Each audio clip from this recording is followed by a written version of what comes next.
లేకపోతే ఈటెట్లు ఎట్లా చేస్తారు ఇది చూసి వస్తారంట. ఇదేమన్నా ట్రైనింగ్ సెంటరా?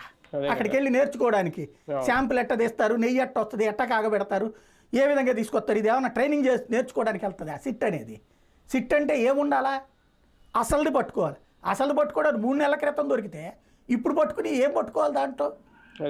ఒకవేళ ఫర్ ఎగ్జాంపుల్ ఈ లేఆర్ డైరీదే నిజం అనుకుందాం, వెనక పంపించేశారు, టీటీడీ అంతటిదే కనిపెట్టింది అన్నప్పుడు వాడు ఏం చేస్తాడు? మొత్తం క్లీన్ చేసుకుని మళ్ళీ కొత్త పెట్టుకుంటాడు కదా. ఇప్పుడు వెళ్ళి అందులో వెరిఫై చేసి ఏం తేలుస్తారు? ఏమి తేల్చలేనప్పుడు భక్తుల మనోభావాలు ఏం చేసాం మనం? 5 ఏళ్ల నుండి తను అదే తింటున్నాడు అన్న ఫీలింగ్ కల్పించాం. ఇది ఈ ఫీలింగ్లో మొన్న సుప్రీంకోర్టు వ్యాఖ్యలతో ఒక 60-70% మంది హిందువులు మానసిక స్వాంతరం పొందారు. ఇంకా 20-30% మంది ఉన్నారు.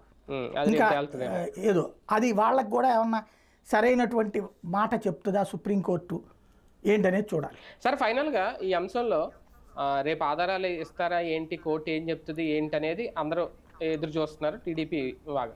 కాకపోతే ఇందులో పురంధేశ్వరి గారు చేసిన వ్యాఖ్యలు అంటే తెలుగుదేశం పార్టీ కన్నా ఆ శ్రేణుల కన్నా ఎక్కువ, లేదంటే ఒక ఫ్యామిలీ మెంబర్గా మాట్లాడారో లేదంటే బీజేపీ అధ్యక్షురాలుగా మాట్లాడారో, అసలు సుప్రీం ప్రశ్నించిన తీరునే ఆమె తప్పుపట్టడం ఎలా చూడాలి?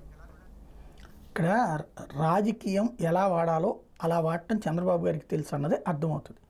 ఎప్పుడైతే దీంట్లో రాజకీయాలకి వాడద్దు, దేవుణ్ణి రాజకీయాలకు దూరంగా ఉంచండి అని న్యాయస్థానం అందో, మొన్నటిదాకా ప్రతి మీటింగ్లో ఒకసారి గుర్తుకు తెచ్చుకోండి, 18వ తారీఖు తర్వాత తను పార్టిసిపేట్ చేసిన ప్రతి మీటింగ్లో, పార్టీ కార్యకర్తల మీటింగ్ కానీ, టెలికాన్ఫరెన్స్ కానీ, హైదరాబాద్లో జరిగిన మీటింగుల్లో కానీ, ఇక్కడ జరిగినటువంటి మీటింగుల్లో కానీ, ప్రతి మీటింగ్లో చంద్రబాబు గారు ఇదే వాడారు.